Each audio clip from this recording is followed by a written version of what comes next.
The blood was already pooling beneath her when Ethan found her. A slow seep. A flood. She was 30 seconds from gone, maybe less, and the only thing standing between her and a cold concrete death was a man nobody in this town knew anything about. They saw the electrician, the quiet single dad, the guy who jogged the riverbank every evening with his dog. They didn't see the operator. They never do. Her fingers found his sleeve. Her lips moved. 6 words that would detonate his entire world. Locker 61. Green marker, don't trust anyone inside. The headlight swept across the dock, and someone ran. Someone who had been watching her die.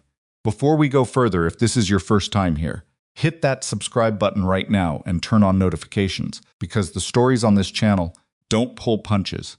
Drop a comment below with your city and country. I genuinely want to see how far this story travels. Let's go.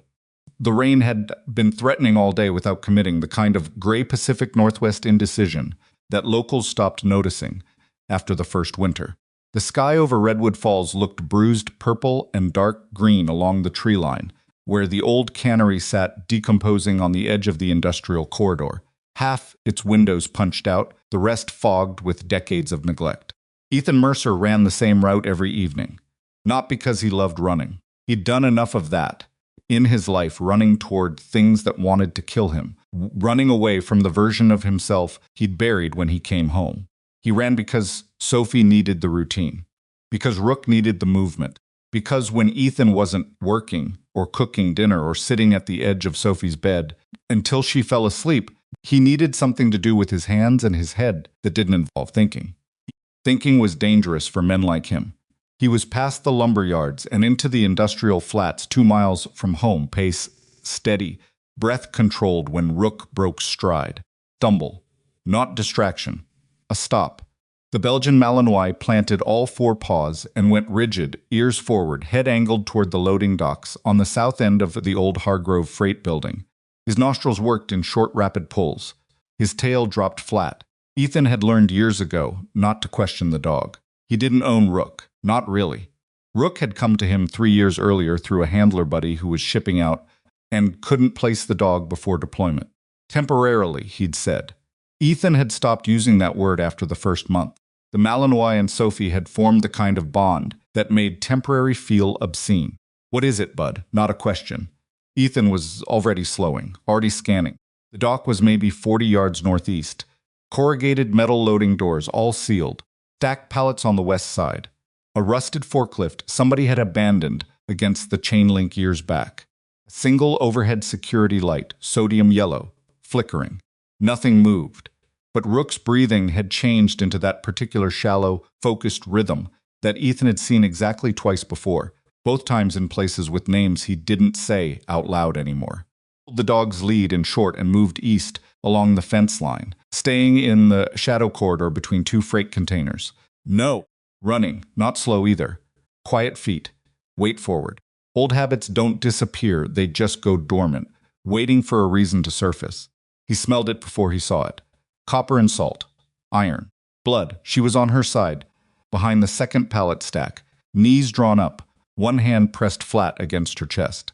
Her jacket gray, civilian, but cut in a way that said law enforcement, if you knew what you were looking at, was soaked black on the left side from collar to hip. Her face had gone paste white. Her eyes were open, tracking, but losing focus by the second. Ethan was already dropping. I've got you. He didn't announce himself. Didn't ask her name. There wasn't time for orientation. Stay with me. Don't move your hands. He got his fingers under hers and felt the wound, immediately entrance wound, left lateral chest between the 4th and 5th rib based on where her breath was laboring. The sucking sound was faint, but it was there. The wet wheeze of a chest that was no longer sealed. Air going in where air shouldn't go. Lung collapsing by degrees. Tension pneumo. Maybe. She's not there yet, but she's heading there, she said. Her voice was barely a push of air. Talk, jacket, breast pocket, I'll find it. Stop talking. His hands were already moving. He got the jacket unzipped and found the tactical folding knife in her inside pocket. He didn't need it for what she'd thought. He needed the sheath rigid plastic, roughly palm-sized. He pulled his own undershirt hem up and tore a strip loose. Improvised. Phone out, turned the flashlight on, wedged it between two pallet slats to free both hands. This is going to hurt, he said. It already hurts. More than. He cleaned around the wound as best he could in 12 seconds. Not enough. Never enough out here. But better than nothing, then seated the plastic sheath flat against the wound site. 3 sides taped. 1 left open, improvised chest seal. Ideal. It'd buy her time. She hissed through her teeth but didn't cry out. Rook had repositioned himself without being told, facing outward toward the darkness past the dock, his body a low, tense line between them and whatever else was out there. Ethan noticed this the way he noticed everything catalogued, filed, acted on without comment. He reached for his phone to dial 911. Her hand caught his wrist, grabbing. Too weak for that. More like settling, the way you'd put your hand on someone's arm at a funeral. Listen to me. Her eyes sharpened. Whatever reserve she had, she was spending it now. Locker 61. Green marker. Her grip tightened fractionally. Trust anyone inside. Inside where? Her eyes moved left barely, involuntarily towards the precinct which sat 6 blocks north on Meridian. Then headlights cut across the dock. Ethan's head came up. Vehicle moving slow on the access road. No flashers. The lights swept the north end of the dock, and in that half-second of yellow illumination, he saw it a shape, still to be accidental, standing between 2 containers maybe 60 feet east. A bystander. Bystanders moved toward headlights. This shape moved away 3 quick steps back into the dark, deliberate, practiced. The vehicle stopped. Its headlights stayed on, and the shape was gone. Ethan had already dialed. The ambulance arrived in 6 minutes. Police in 4. Patrol unit's first 2 officers young, neither one he recognized, then a third vehicle, unmarked, a big man behind the wheel who took his time getting out. He'd amber light, with his thumbs hooked in his belt, and looked at the scene with the expression of someone who wasn't surprised enough. Captain Warren Pike was 53 years old, built like a man who'd been powerful once and had since converted that muscle into something denser and less visible. He had a face that gave nothing away, deep-set eyes, short gray hair, a jaw that looked like it had opinions but never shared them. He walked to where Ethan was still crouched near the detective, one hand steadying her shoulder while paramedics worked. He addressed Ethan without introduction. "Who are you?" "Ethan Mercer. The dog found her." Pike looked at Rook. Something passed across his face, not quite alarm, not quite contempt. Something that needed categorizing later. "You a doctor? Paramedic?" "No," then step back. Ethan stood slowly. He was 6 feet, lean, had a few years on the younger officers, but wasn't the oldest person on this dock. He didn't raise his voice. He didn't argue. He just stepped to the side, folded his arms, and waited. One of the younger officers, Daly, his nameplate read, approached. "You said the dog found her?" He alerted about 40 yards from where she was. I followed his lead. "What were you doing out here?" "Running." Daly looked at the industrial corridor, at the fencing, at the no trespassing notice on the chain link nearest the dock. "This is private property." "Gate was open," Ethan said, which was true. "Sir, I'm going to need you to..." "He's handled." Pike had reappeared without making noise about it, pointed at Ethan. "Your statement, then you're done here. This is a crime scene." Ethan gave his statement. Name, address, employment. Electrician, self-employed. Yes, he'd touched the victim to apply pressure to the wound. He'd moved her jacket slightly. No, he hadn't disturbed any other evidence. Pike watched him with the particular attention of a man running calculations. "You have military training?" he asked, nodding at the improvised chest seal. The paramedics were now working around. "Bit," Ethan said. Pike waited for more. Ethan didn't give him more. Pike handed him a business card, precinct number. No direct line. "We'll be in touch if we need anything further." Then he turned his back on Ethan as definitively as if he'd closed a door.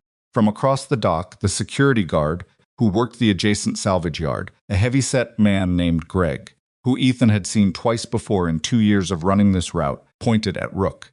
"That animal shouldn't be off a proper lead," Greg announced, to no one and everyone. "Those things snap. My cousin's Rottweiler mix bit a kid and got put down. I know what these dog breeds are like." Ethan looked at Rook. The Malinois was sitting perfectly still, watching the paramedics work, ears neutral. He's on a lead, Ethan said. That's a long lead. That's a 6-foot standard lead. I'm just saying. Greg shifted his weight.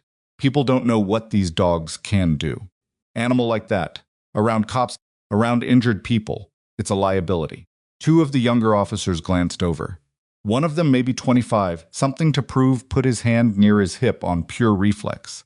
Ethan kept his voice the same temperature it had been all night. He found the victim. That's what he did.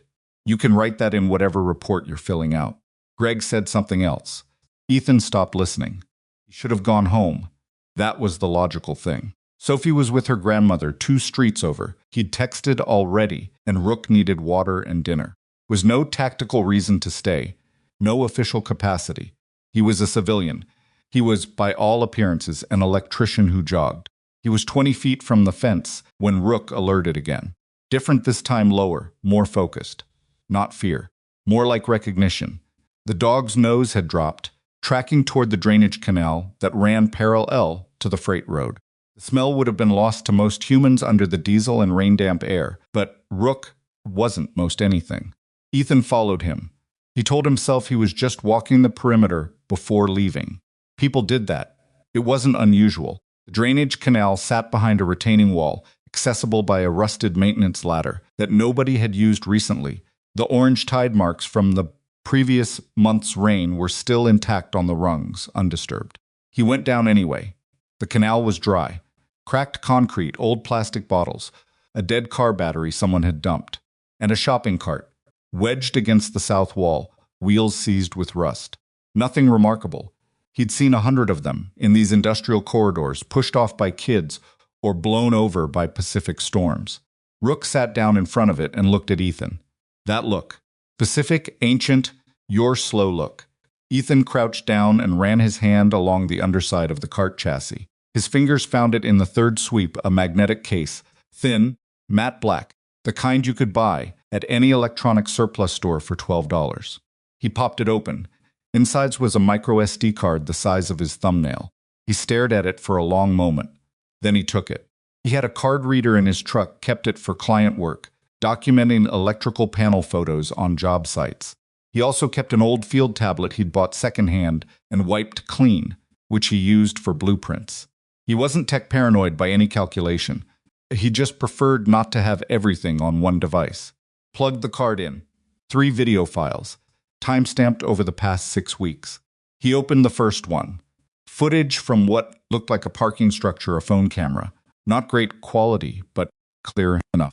Black GMC Yukon in the lower level, lights off. 3 men. One he didn't recognize. One was the detective Cross, Lena. He'd caught her name from one of the paramedics passing something across.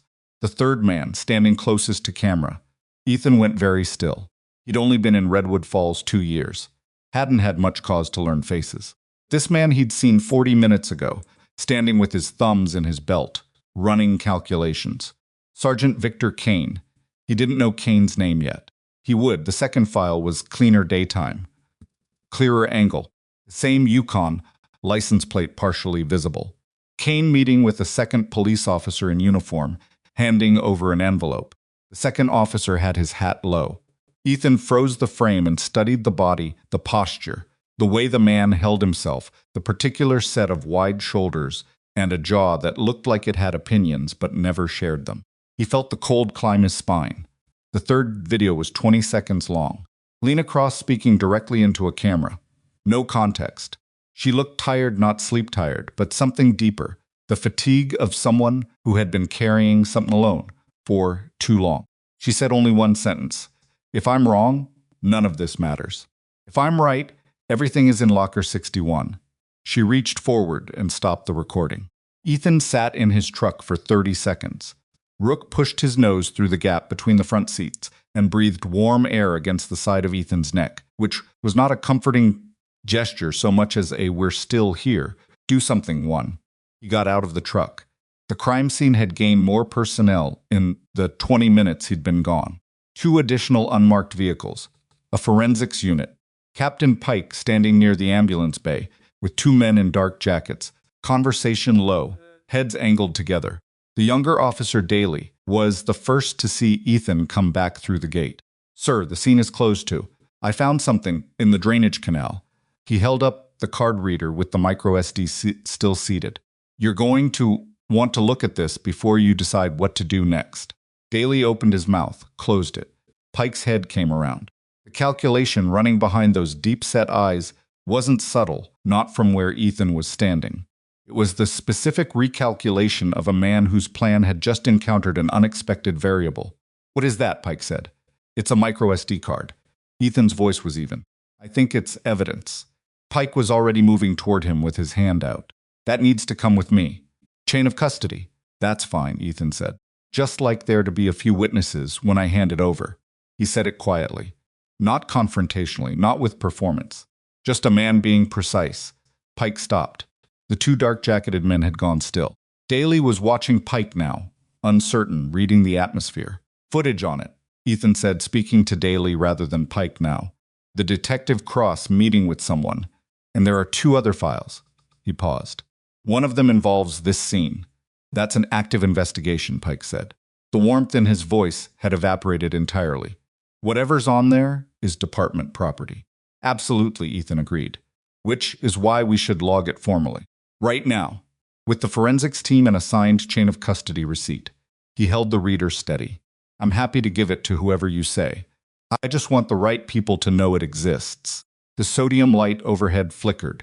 Nobody moved. In the ambulance bay 40 feet north, the paramedics had finished loading Lena Cross, and the doors were swinging shut.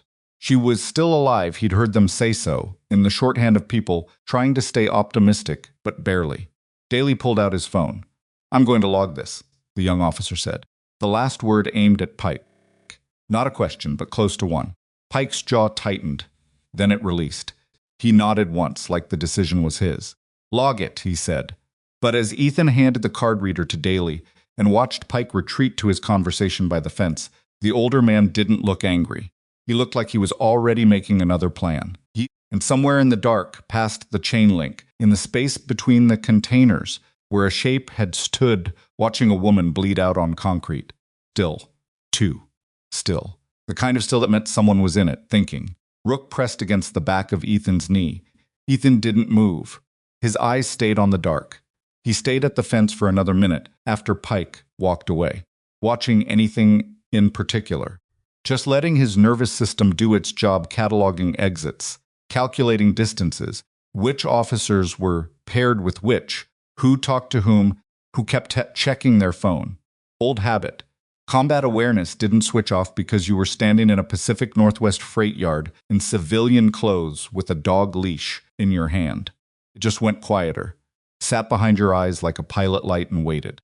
Daly had logged the card reader and handed it to the forensics tech with a receipt copy that he offered to Ethan, which Ethan declined. He didn't need the paper. He needed people to know the card existed before it had a chance to disappear into an evidence room and not come back out. Whether that had worked, he wouldn't know for a while. Clipped Rook's lead to the short ring working length, close at heel, and left the dock the way he'd entered. Through the open gate, back along the fence line, north on the freight road until the sodium lights gave way to the ordinary orange glow of residential streets. His truck was parked 3 blocks over. He'd left it at the trailhead lot where he usually started his evening run. An older F-150, dark blue, one rear panel starting to bubble with rust because he kept telling himself he'd deal with it and kept not dealing with it. Sophie had drawn a small sun in the corner of the rear window with a yellow paint marker 2 summers ago. He hadn't washed that corner since. He loaded Rook into the cab, started the engine, and sat there with both hands on the wheel for a moment. Trust anyone inside. He turned the heat on. His hands were cold. He hadn't noticed until now. Sophie was asleep when he got to his mother-in-law's house. Diane Mercer, his late wife's mother, which made the name coincidental and sometimes quietly painful, had her set up on the pull-out couch with the specific arrangement of pillows Sophie required, which had migrated over the years from 3 to 5, arranged in a particular asymmetric pattern that she would correct without opening her eyes if you got it wrong. She waited up until 9. Diane sat in the kitchen doorway, voice low. She handed him a mug of coffee that he hadn't asked for, but was grateful for. Watch something about dolphins. She's fine. Good. He drank. Coffee was too hot, but he drank it anyway. Diane watched him for a moment.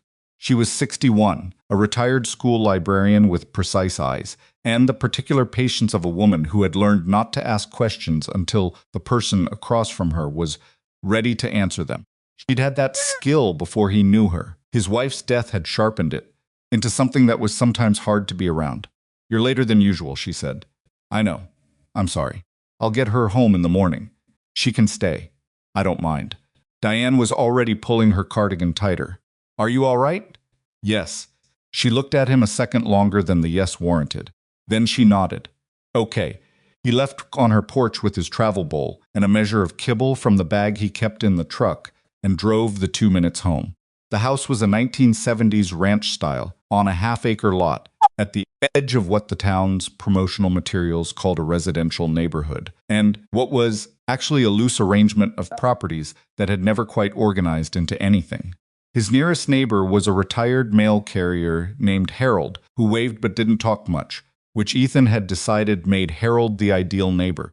He showered. He ate a bowl of cereal standing at the kitchen counter because he hadn't felt like sitting down. Looked at his phone twice. No calls from Daly. No calls from anyone at the precinct. He hadn't expected any. He didn't know what he'd expected.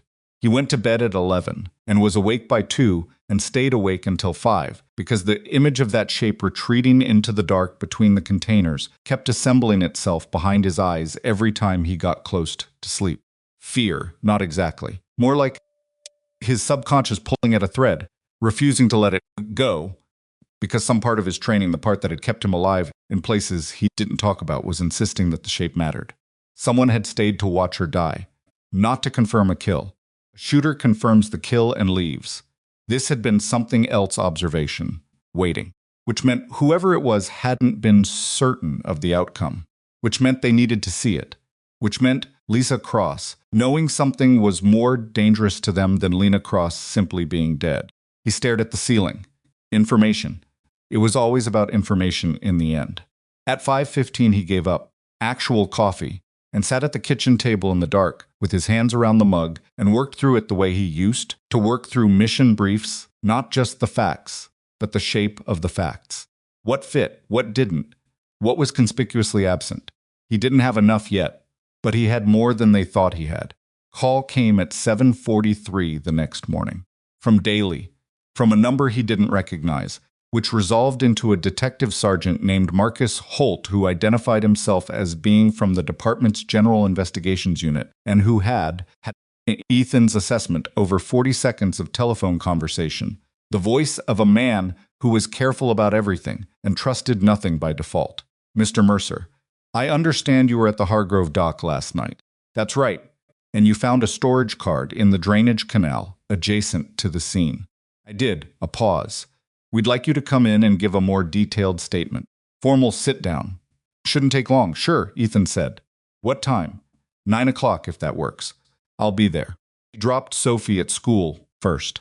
She was quiet in the truck, she'd been told, only that Ethan had helped someone who was hurt, which was true and sufficient, and she spent the ride with her head against the window, watching the town slide past.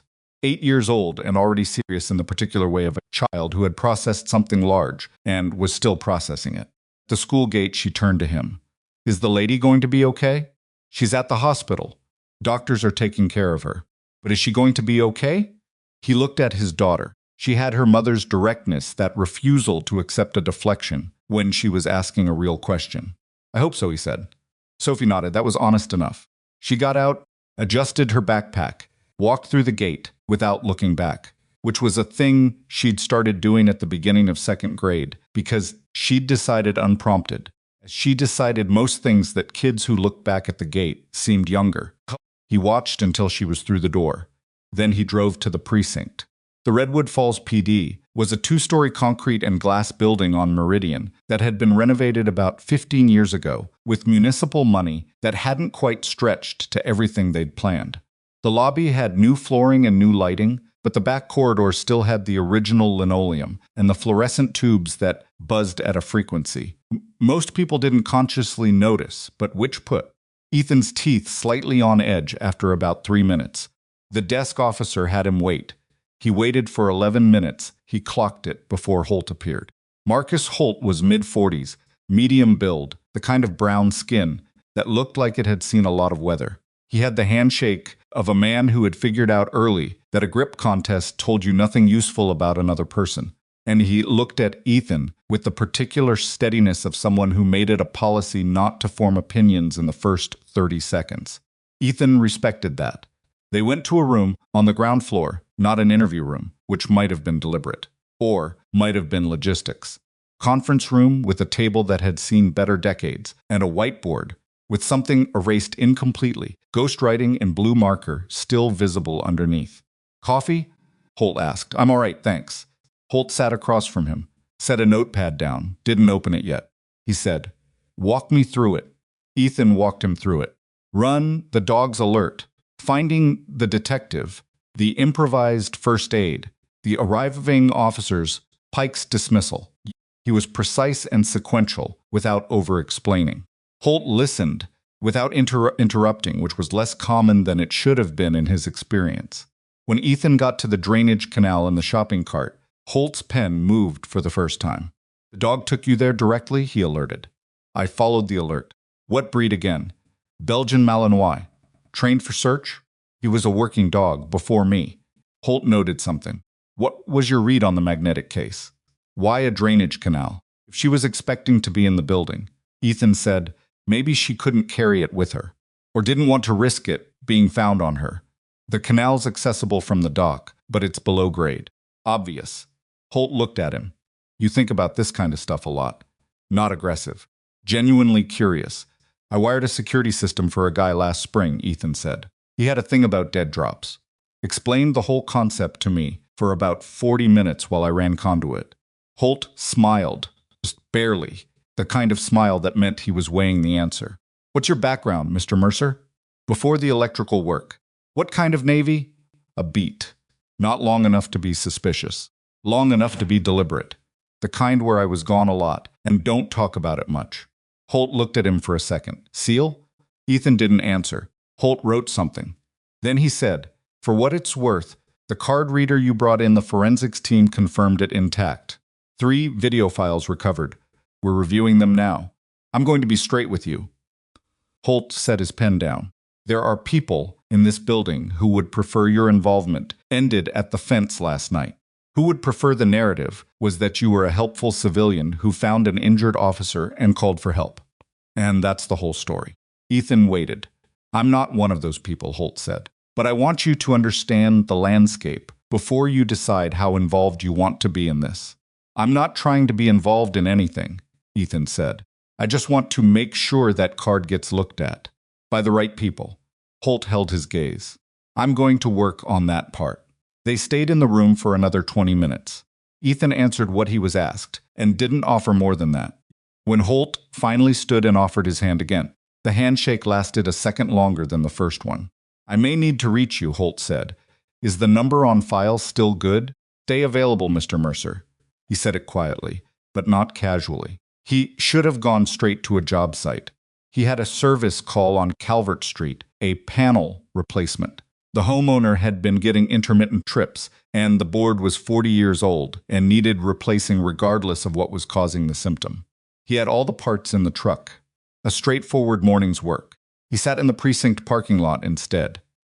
Pike's car was in the reserved spaces. Near the building he recognized the vehicle from the dock, a dark gray Interceptor. Kane's he didn't know yet. He was still operating on faces and posture, not names. He hadn't seen Kane this morning. Hadn't seen him since the dock. The footage on the second card Kane meeting with the second officer, the envelope, the low hat he'd watched it twice in the truck the night before handing it in. The body of the second officer kept pulling at him. Something about the way the man stood. The particular combination of weight and stillness that suggested not just size but deliberate economy of movement. A man who'd learned not to waste anything. He was still pulling at that thread when his phone buzzed. Text from an unknown number.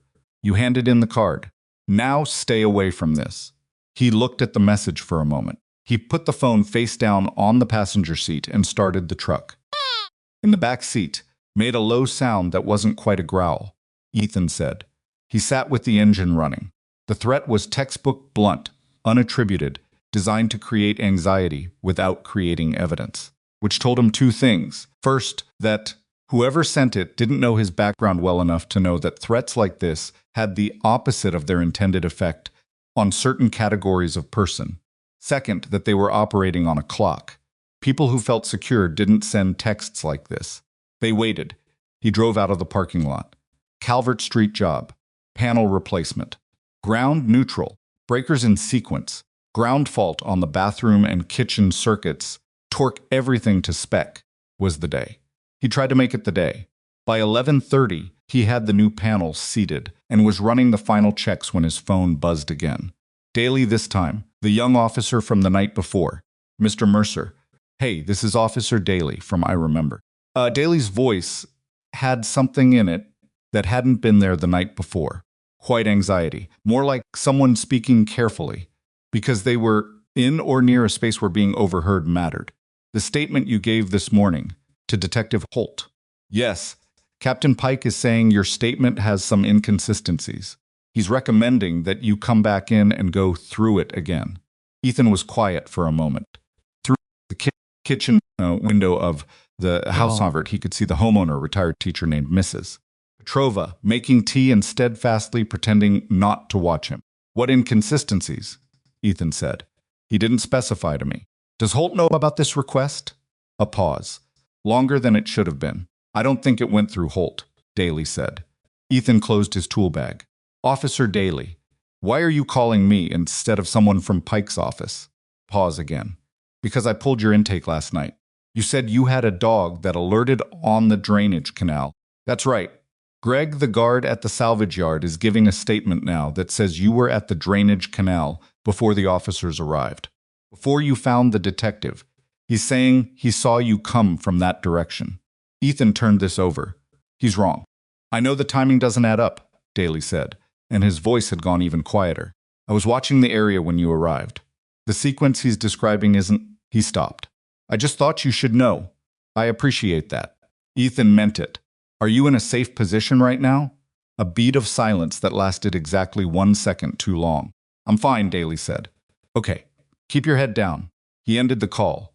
He finished the Calvert job. Tested everything twice. Left Mrs. Petrova's house exactly as he'd found it, except with a functional electrical panel. She paid him cash and offered plate of something she called Medovic, which was a honey layer cake, and which he ate 2 pieces of in her kitchen, because turning it down would have been rude, and also because he hadn't eaten since the cereal at midnight. He was halfway to his truck when another vehicle pulled up to the curb behind his. Unmarked. Dark blue. Not a patrol unit, the body type was wrong.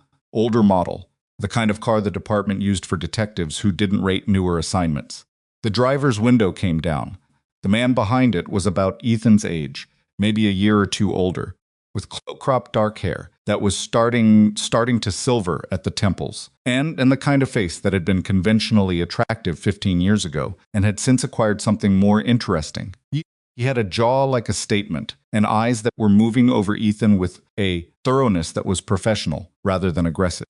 The man's ID came up at the same time as his window, clipped to the visor. Ethan read it in the half-second it was visible. SGTV Kane, Internal Affairs badge alongside it. Mr. Mercer. Kane's voice was easy, conversational. The voice of a man at no particular effort. Mind if we talk? Ethan's hands were still at his sides. His face gave nothing. Because that was the thing about the face he'd seen. On the card, the body, posture, the particular set of a man who'd learned not to waste anything. He'd been right. He just hadn't gotten the angle to confirm the face. He had the face. Sure, he said. Kane got out of the car. He was taller than Ethan, had calculated from the footage 6'2", maybe 6'3", with the build of someone who kept active without making a performance of it. He had his jacket open, despite the cold, which might have been casual or might have been intentional. The way you hold a coat open when you want someone to see you're not reaching for anything. Wanted to introduce myself properly, Kane said. Since there wasn't much chance to last night. Sergeant Victor Kane. I run the Internal Affairs desk when we've got one. Redwood Falls had an IA desk, Ethan said. We share one with 2 other county departments. It's not exactly a full-time operation. Kane smiled. Small town. Usually doesn't need it. Usually. Kane looked at him the way you look at a puzzle you're deciding whether to pick up. You found Detective Cross last night. I did. And the card in the canal. I did. And you came in this morning and gave a full statement to Detective Holt. Kane nodded slowly, as if reviewing notes he'd memorized. You're thorough. I was thorough when I needed to be, Ethan said. Last night I needed to be. What did you mean when you told Captain Pike you wanted the right people to know the card existed? There it was. The real question. Everything else had been approach. I meant what I said, Ethan answered. And you trust Holt to be the right people? Know Holt well enough to trust him. But I know the difference between someone who's documenting and someone who's containing. He was documenting. Kane absorbed that. His eyes hadn't moved much in the last 2 minutes. Captain Pike thinks your involvement in the scene last night was irregular, Kane said. His position is that a civilian with no formal authority made decisions about evidence that could compromise the chain of custody. A civilian found a woman bleeding out and kept her alive. Ethan kept his voice level, and then found what looks like evidence she'd deliberately placed for safekeeping and handed it to a uniformed officer with a signed receipt. If that's irregular, I'm not sure what the word means. It means Pike's uncomfortable, Kane said, simply. Like it was nothing. Ethan looked at him. Kane met the look without difficulty. He asked me to talk to you, Kane continued. Man to man. Off the record. See if we could reach an understanding about boundaries. What kind of understanding? The kind where you've done your civic duty, it's appreciated, and the professionals handle it from here. Pickup truck went past on Calvert. A dog 2 houses down barked twice and stopped. Mrs. Petrova's curtain moved slightly. Sergeant Kane, Ethan said. I'm an electrician. I have 3 jobs this week, and my daughter has a soccer thing Thursday that I've already rescheduled once because of a client. No interest in being involved in a police investigation. Kane waited, but if someone calls me back in, Ethan said, I'm going to answer honestly. And if someone sends me a text telling me to stay away from this, I'm going to have to wonder why that seemed necessary. Kane's expression didn't move. Not a flinch, not a tell. He was good, genuinely good. The best Ethan had seen in a long time. But there was a half second, somewhere between text and necessary, where Kane's eyes did a thing that eyes do when a piece of information arrives unexpectedly, like a card turned over too early. He recovered immediately, but it was there. I'd suggest you keep that phone, Kane said, in case we need to reach you. I'll do that. Kane got back in his car. He didn't rush it. He put his seatbelt on and checked his mirror and pulled out at a normal, unhurried speed. Ethan stood on the sidewalk until the car was gone. He got in his truck and gripped the wheel at 10 and 2 and sat there while Rook's warm weight shifted behind him. Text had come from an unknown number. Kane hadn't asked which number it came from. He hadn't asked when it arrived. He hadn't asked what it said. A man from Internal Affairs, tasked with investigating irregularities, talking to someone who'd just mentioned in text, and he hadn't asked a single question about it. Because he already knew. Ethan exhaled once, slow and controlled. The Calvert Street house, with its new panel and its properly grounded circuits, sat quiet behind him. Perfectly ordinary. The kind of job he was supposed to be doing. He thought about Lena Cross in a hospital bed somewhere in this town with a chest seal and 3 units of blood and 6 words she'd spent her last conscious breath to deliver. He thought about Daly's voice on the phone, gone carefully quiet. He thought about the shape in the dark between the containers. Watching. Waiting. He put the truck in drive. The morning had told him something he hadn't known for certain 12 hours ago. This wasn't one bad actor with a grudge and a Yukon. This was architecture. Something that had been built deliberately over time by people who understood how institutions worked because they lived inside one. Which meant Lena Cross hadn't been investigating a crime. She'd been investigating a system. And the system had noticed. He drove 3 blocks before he pulled over. Not because he needed to think. He'd already done the thinking. It had assembled itself cleanly in the 30 seconds between Kane's car disappearing around the corner and Ethan putting the truck in drive. He pulled over because his hands had developed a faint tremor in the last 2 minutes that he recognized and didn't particularly want to drive with. Fear. Something older than fear. The thing that happened when his body understood the situation before the rest of him had fully signed off on it. He'd felt it twice in Fallujah. once in a village outside Kandahar, whose name he'd never learned to pronounce correctly, and once, more recently, in the parking lot of a grocery store in Redwood Falls, when a man had grabbed a woman's arm near the cart return, and Ethan had taken 4 steps toward them before registering that he'd moved at all. His body kept score differently than his mind did. He flexed his hands twice. The tremor settled.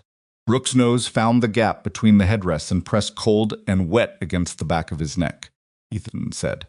He took out his phone and opened the unknown number from the text. He didn't call it. He photographed the screen, instead his own phone, photographed with his phone, the geometry of which was stupid, but would preserve the timestamp on the message if it disappeared later. He opened his email and wrote a single sentence to himself. Unknown contact, 10:14 a.m., Calvert Street. After Kane visit. Sent it to an address he used for nothing else. Documentation. Chain of thought. Evidence of a kind. Then he drove to the hospital. Redwood Falls General was a mid-sized regional facility that served 3 counties and had the perpetual slightly overwhelmed quality of an institution doing its best with less than it needed.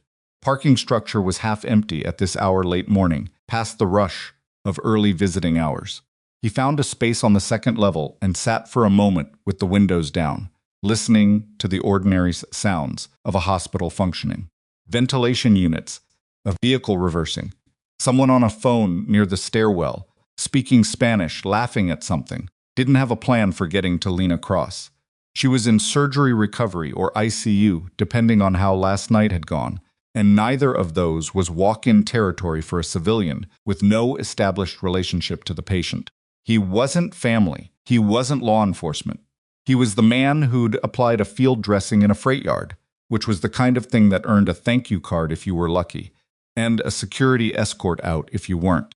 He went in anyway. The woman at the information desk was named Alina. Her badge had a small sunflower sticker on it that seemed personal rather than institutional, and she told him with professional courtesy that Lena Cross was not available for visitors and that only approved individuals were on the access list. Is Detective Holt on that list? Ethan asked. Elena checked her screen without committing to anything. I can't confirm who's on the list, she said. I can only confirm whether a specific individual is approved. Is Ethan Mercer on the list? A pause, typing. A pause that went 1 second too long to be purely logistical. She said, I'm sorry. Okay. He didn't push. If someone from the department, a Detective Holt, comes in to see her, could you let him know? I'm in the lobby. Elena looked at him with the expression of someone who technically didn't do that, but was evaluating whether to make an exception. I'll see what I can do, she said. He sat in the lobby with a cup of bad vending machine coffee and waited. The lobby had that particular fluorescent and linoleum quality that made time move differently, slightly slower than the outside world, as if the building ran on a different clock. Yes, he'd intervened. A woman across from him had been crying recently and was reading a magazine now with the focused blankness of someone trying to get somewhere else in their head. Teenage boy in soccer cleats sat next to her, still in shin guards, still in the state of suspended emergency that came from being pulled off a practice field. No, Ethan watched without watching. Old habit. 40 minutes later, Marcus Holt came through the main entrance with a coffee from somewhere outside a real cup, not vending, and stopped when he saw Ethan stand. How'd you know I'd be here? Holt said. I didn't. I left my name. Holt looked at him with that same careful even-handedness from the conference room. She's stable, out of the ICU as of 6 this morning. She hasn't given a formal statement yet, doctor's orders. Nothing stressful for at least 48 hours. That's not why I'm here, Ethan said. I'm here because Kane came to see me this morning. Holt went still. Not outwardly, his posture didn't change. His expression didn't shift. But something behind his eyes stopped moving. When? 45 minutes ago. Calvert Street, outside a job site. Ethan laid it out, clean the conversation, the framing, the mention of the text, Kane's non-reaction to it. He watched Holt process it the way you watch someone do math. He didn't ask about the text, Ethan said, not once. Holt drank his coffee. He was quiet for long enough that a hospital announcement came and went over the PA system, something about a vehicle in the fire lane. I need to ask you something, Holt said, and I need you to be straight with me. Ahead. How much did you actually see on that card before you handed it in? Ethan looked at him. The third file, Holt said. The one with her speaking directly to camera. What did she say? She said if she was wrong, none of it mattered, and if she was right, everything was in locker 61. Holt's jaw moved once. Not chewing, something else. Processing something that cost something. We went to locker 61 this morning, he said. Ethan waited. There was a handkerchief and a green marker. The officers with me looked at it and walked away. Holt turned his coffee cup slowly in his hands. I almost walked away. But you didn't. The marker was wrong. Holt looked at him. Too heavy. You feel a lot of markers over the course of your career. This one was wrong, he paused. I twisted the barrel. Ethan felt something tighten in his chest. And second card. Inside the barrel. Holt's voice stayed flat, but the flatness was doing a lot of work. I've been watching it for the last 2 hours. Alone. On an isolated machine in a room that's currently locked. How bad? 17 minutes of footage. 3 months of investigation. Dates, transaction records she photographed, testimony from 2 officers who came to her in confidence. Holt met his eyes. It's bad enough that I don't know who in this building I can hand it to. The lobby moved around them, ordinary, unhurried, indifferent. Then you need someone outside the building, Ethan said. I have a contact at the state AG's office. I've been trying to reach her since this morning. Holt looked at the exit, then back. Footage cross was thorough. She names names. One of them is Kane. One of them is Pike. He stopped. There's a third, Ethan said. It wasn't a question. Holt looked at him for a long moment. She couldn't confirm the third. She had partial footage, a secondary account from one of the officers who talked to her. She was still building it. He set his cup down on the nearest surface. But the partial footage, the figures she couldn't identify the build, the posture, the location, and time of the meeting she captured, Ethan said. Holt frowned. You know what? Who it is. But I know what you're about to say. That the third person is senior enough that even naming Kane and Pike without the third is incomplete. That they could be contained, and the third could manage the aftermath, and nothing would fundamentally change. Holt said nothing for 3 seconds. Yeah, he said. That's what I'm about to say. He picked Sophie up from school at 3:15. She came out with her backpack half unzipped, and her hair worked loose from its morning braid and a drawing she'd done in art class of what appeared to be a shark wearing a hat, which she handed to him with the gravity of a formal document. It's a shark, she said. I can see that. His name is Gerald. Good name. She climbed in the back with Rook, and they did the 5-minute drive home in the particular comfortable silence of 2 people who had been doing something together long enough that they didn't need to fill it. At home, she did homework at the kitchen table while he made dinner pasta. Jarred sauce, the kind of dinner that took 20 minutes and required no cognitive resources because he needed those elsewhere. She talked about a girl in her class who had declared at lunch that sharks were technically fish and had been wrong, I know. And the teacher had not corrected it. And Sophie had a strong position on this that she outlined in some detail while he stirred. He listened, actually listened, because this was the job first. Whatever else was happening, this was the primary mission. Every operator he'd ever known who got their priorities inverted had ended up losing something they couldn't get back. After dinner, he got her through bath and books and the pillow arrangement and turned her light off at 8:30. He sat at the edge of her bed for a minute in the dark habit, and also because the quiet of her room was a specific kind of quiet, uncomplicated. He couldn't find anywhere else. He went to the kitchen and opened his laptop. He wasn't looking for anything specific. He was triangulating. Kind of work that wasn't dramatic, just methodical, like tracing a circuit from a fault backward to its source. Victor Kane, public records, department announcements, professional history. The Redwood Falls PD website had a staff directory that was 6 months out of date, but functional. Kane had been with the department 11 years, moved to the IA desk 4 years ago. Before that, patrol, property crimes, a 2-year stint on a joint task force with county and state narcotics. Narcotics. He wrote it down on the notepad he kept next to the laptop for job estimates. Pike had been with the department 22 years. Captain for 9. Prior to Redwood Falls, he'd spent 6 years at a department 2 counties north that had undergone a major restructuring following a corruption investigation, an investigation that had according to a 7-year-old news article from the county paper's digital archive, resulted in 3 terminations and no criminal charges. He wrote that down too. His phone buzzed at 9:47. She wants to see you, Holt said. Ethan looked at the time. Visiting hours end at 10. She's been awake since 6, and the doctor cleared limited conversation at 7. She specifically asked if the man from the dock could come in. A pause. The nurse described you as the one with the dog, which I assume is you. It is. How fast can you get here? Lena Cross looked worse than he'd expected, and better than she had any right to. The chest tube was still in. He could see the drain line running under the edge of the hospital gown, and she had an IV in each arm, and a monitor clipped to her finger, and the specific gray-white pallor of someone who had lost significant blood, and was in the early stages of getting some of it back.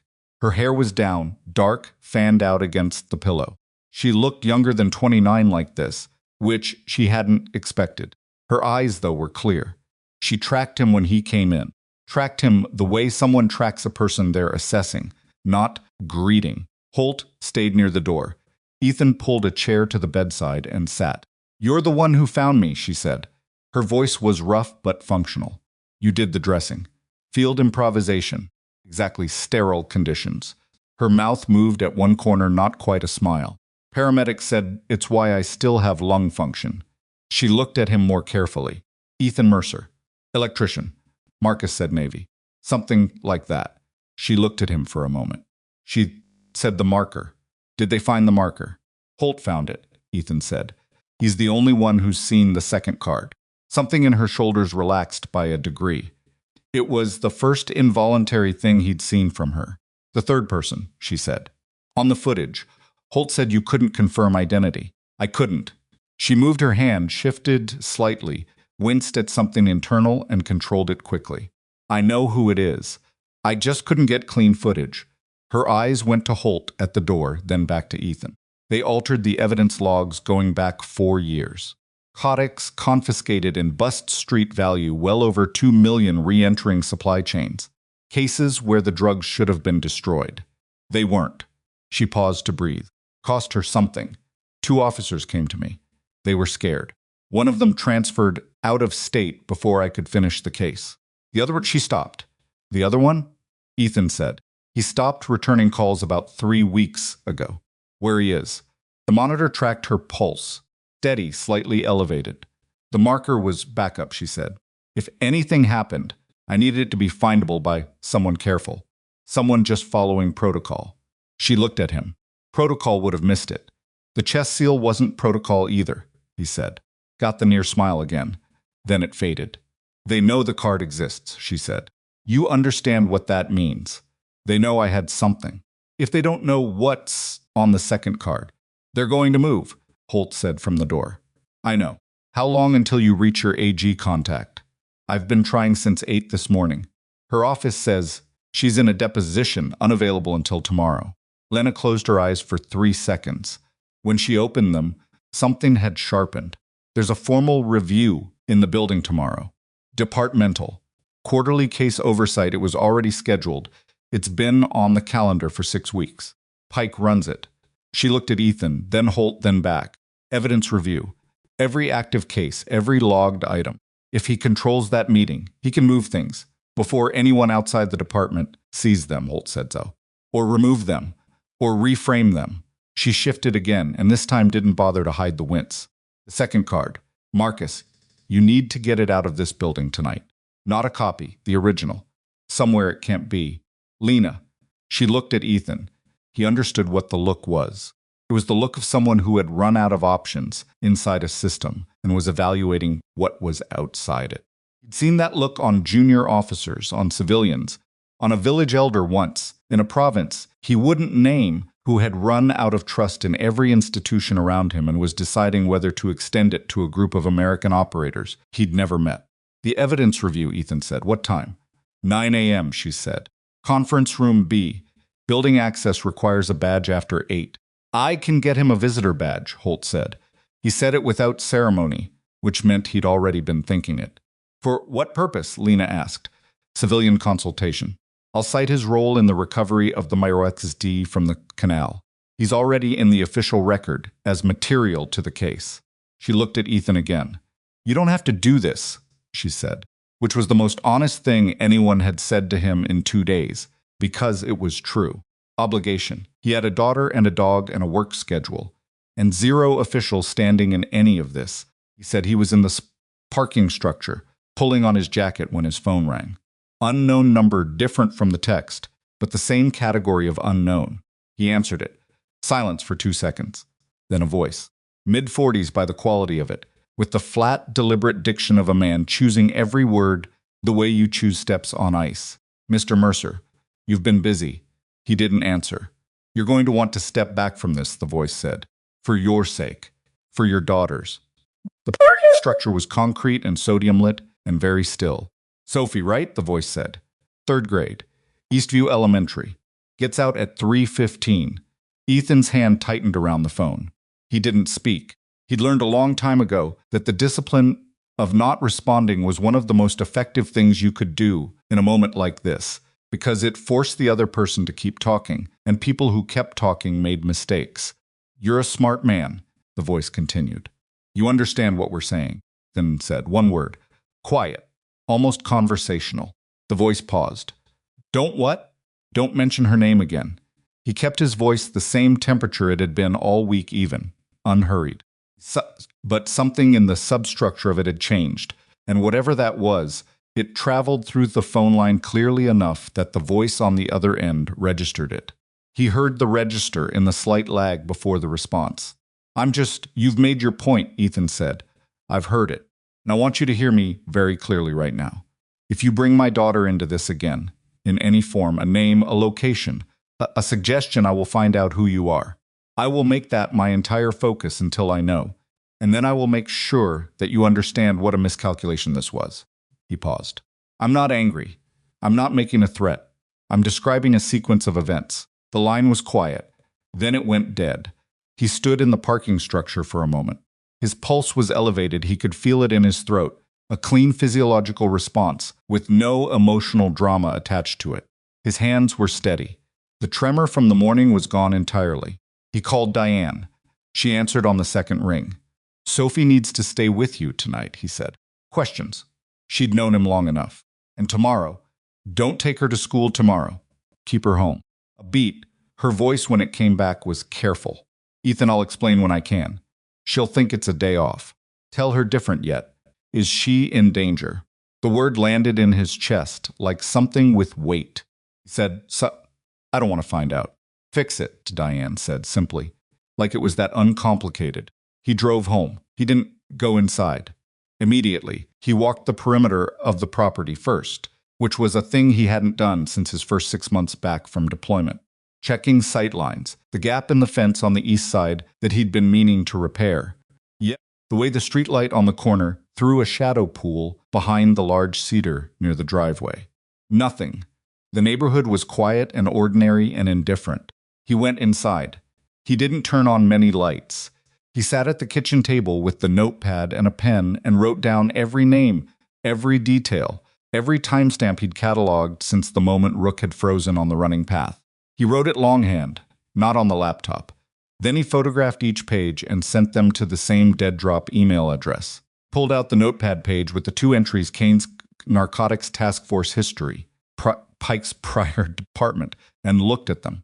Architecture, built deliberately over time by people who understood how institutions worked. Architecture had something in common with electrical systems. No matter how complex, no matter how many redundancies and concealed junctions, it had a point of origin. Primary, everything downstream depended on it. He had Kane. He had Pike. He had a 3rd person unnamed and partially caught on footage. He had a meeting at 9 a.m. tomorrow in Conference Room B, where Pike intended to control the narrative. He was one civilian with no authority. Badge. A visitor's pass. Holt was fabricating a justification for a Belgian Malinois he couldn't bring inside a police station. He'd worked with less. He went to bed at 11. He slept, which surprised him. He was at the precinct at 8:47.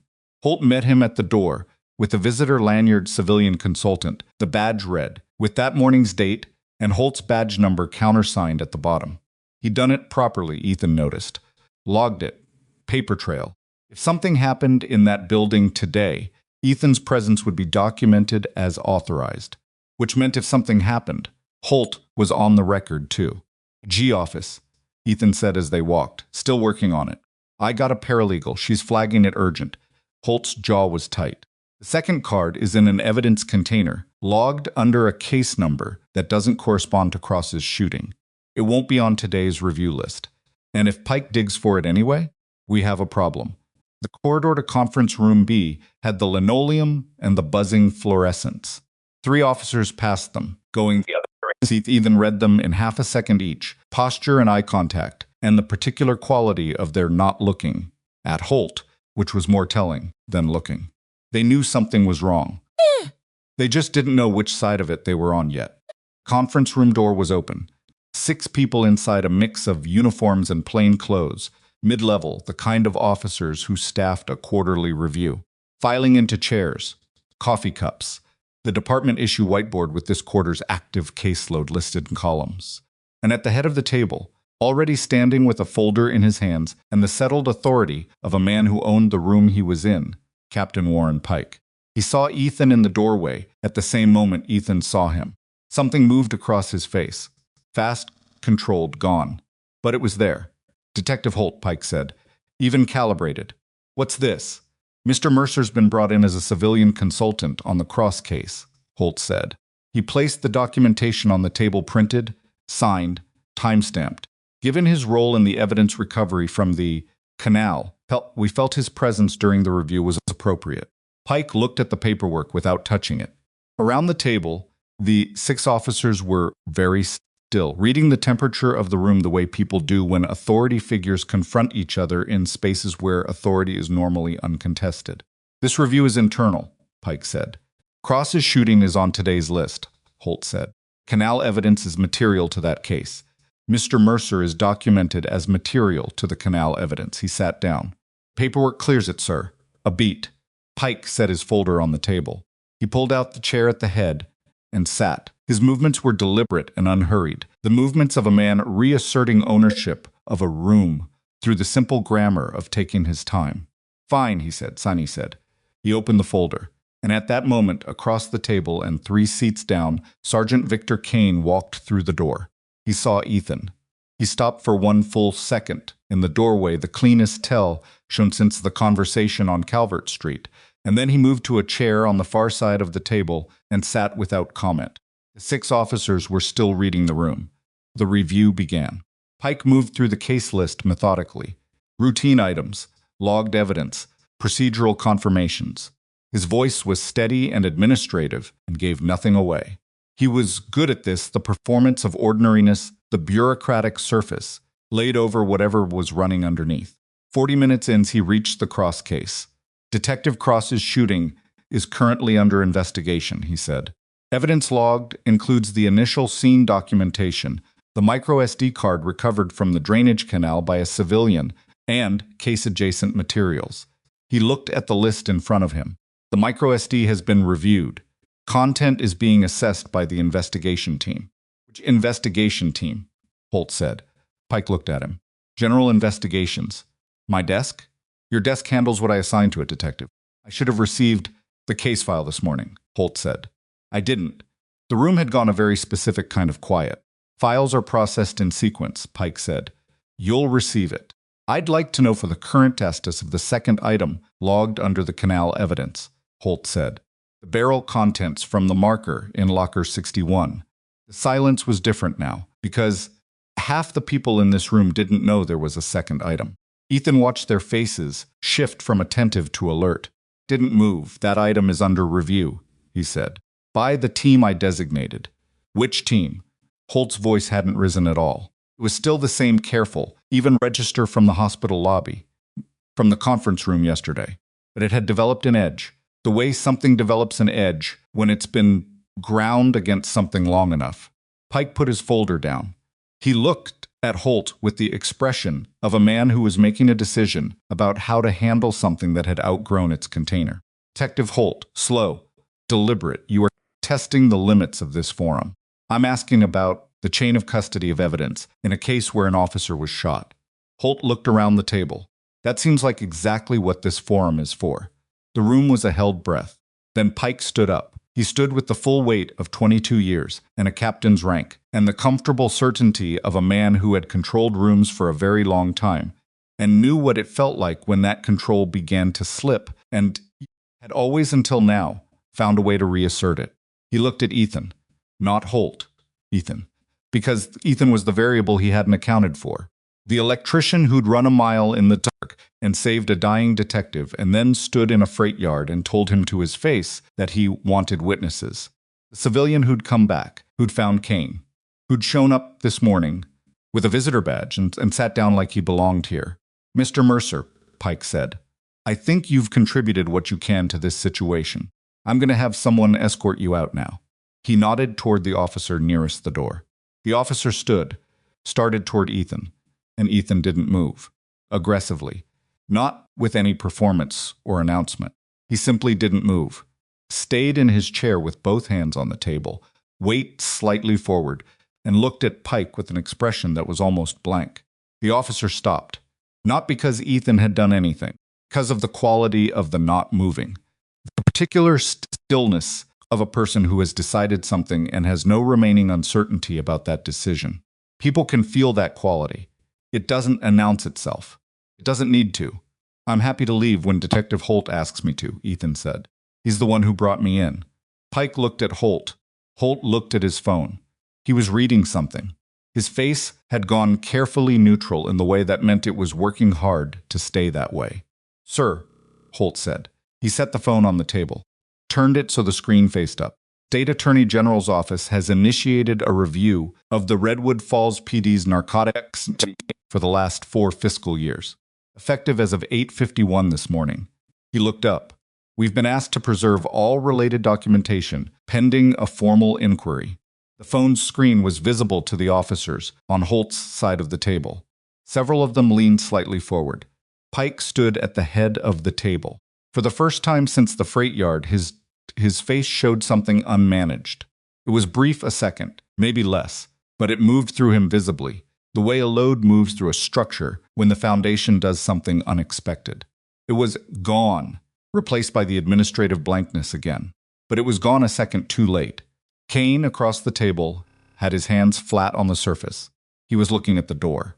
Ethan was already watching Kane, and Kane, for the first time, was looking back at Ethan with an expression that had nothing professional left in it, just the direct, assessing look of a man calculating something very quickly, under significant time pressure. This review is suspended, Pike said. Steady. Everyone out. People began to stand. The room reshuffled. Voices came up, low and uncertain. Holt stood and picked up his phone, and Pike moved toward the door, toward the table, specifically toward the folder he'd set down, which contained, Ethan understood, in the half-second, before the movement registered, something that needed to leave this room before anyone else could look at it. Ethan was already standing. Pike's hand touched the folder at the same moment. Ethan's chair cleared the floor. A lunge. Not a tackle. Just a man standing up and stepping sideways into a position between Pike and the door, which happened to be the same position between Pike and the room's only exit. 2 steps. Quiet. Economical. The kind of movement that didn't announce itself until it had already happened. Pike stopped. He looked at Ethan with something that had moved past calculation into something rawer. Fear. The specific anger of a man who had spent 22 years being the largest presence in every room he entered and had just encountered a wall where he'd expected open ground. Step aside, Pike said. Leave the folder, Ethan said. The room had not emptied. The 6 officers who'd been filing out had stopped in various positions, and some near the door, some still at the table reading the configuration, the way people read the moments before something irreversible happens. Body moved. Nobody seemed to know whose side to be on, which meant they were all defaulting to watching. Holt was at the table. He wasn't moving toward Pike. Yitness sinited. He was holding his phone with both hands, and his jaw was tight, and he was doing the calculus of a man who understood that the next 30 seconds would determine whether 2 years of institutional patience resulted in anything at all. Kane had not moved from his chair. That was the thing that Ethan was tracking in his peripheral vision more than anything else in the room, Kane's stillness. Because Kane was not the kind of man who stayed still out of uncertainty. Kane stayed still when he was choosing between options, and the time he spent choosing was the time he spent looking at exits. "You are interfering with a commanding officer, sir." In an act, Pike started. "The AG review is active," Ethan said. "The folder stays in the room until someone with appropriate authority determines what's in it. I am the appropriate authority in this building." "For another few hours, maybe," Holt said from the table, almost gentle. Pike turned to look at Holt. It was the wrong move, not tactically fatal, but revealing. A man who felt secure in his position doesn't need to look at the person challenging him when someone else is talking. Pike looked because Holt's words had landed somewhere tender. When he turned back, Ethan was closer. Not threateningly, just closer. The way a door becomes more of a door when you're standing in front of it. "I'm going to say this once," Pike said, and his voice had dropped to something that, in a different context, would have been called composed, but was operating here as a pressure release valve. The voice of a man who was managing a rising internal temperature. "You are a civilian. You have no standing in this room, in this building, in any part of this investigation. You found a woman bleeding in a freight yard, and you called it in. Is the extent of your involvement. I also found the card in the canal," Ethan said. "And I sat in this room for 40 minutes watching you run a case review without disclosing that the evidence chain in a detective's attempted murder investigation has been flagged by the state's attorney general. The folder stays." One of the officers near the door, a woman, 40s, Sergeant Stripes, whose name Ethan didn't know, cleared her throat. "Sir," she said, addressing Pike, "maybe we should wait for legal." Pike looked at her. She held the look. Didn't look away, which told Ethan something about her. The silence went 5 seconds. Long enough to mean something. Pike set the folder back on the table. He did it carefully, deliberately. Not a capitulation, or at least, not one he was going to frame that way. He set it down the way you set something down when you've decided to set it down, not when someone has made you. "This review is suspended," he said again. Same words as before, but they meant something different now. "Everyone remains available. Do not leave the building without logging it." He looked at Holt last. "My office. 20 minutes." Then he walked out. The room let out a breath it had been holding collectively for about 4 minutes. Kane stood. He picked up his own folder, thinner, a manila sleeve with nothing written on the tab, and moved toward the door. Passed within 4 feet of Ethan and didn't look at him, which was the most deliberate not looking Ethan had experienced in recent memory. The door. Without turning around, Kane said, "Good instincts, Mr. Mercer." He left. Ethan looked at Holt. Holt was looking at the folder Pike had left on the table. "We need to log that before anyone touches it," Ethan said. Holt was already moving. "Sergeant Okafor, the woman with the stripes. Can you witness this with me?" Okafor crossed to the table without hesitation, which meant she'd already picked a side, or decided she had, sometime in the last 4 minutes. The next 6 hours were the administrative version of a controlled demolition.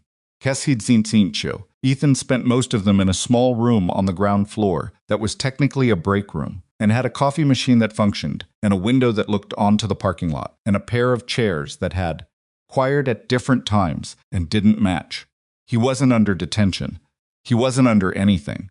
He was simply present, available, and as Holt put it, with the tired practicality of a man triage listing his problems, useful. Useful because he'd seen the footage on the first card before handing it in. Useful because he'd spoken to Kane alone on Calvert Street.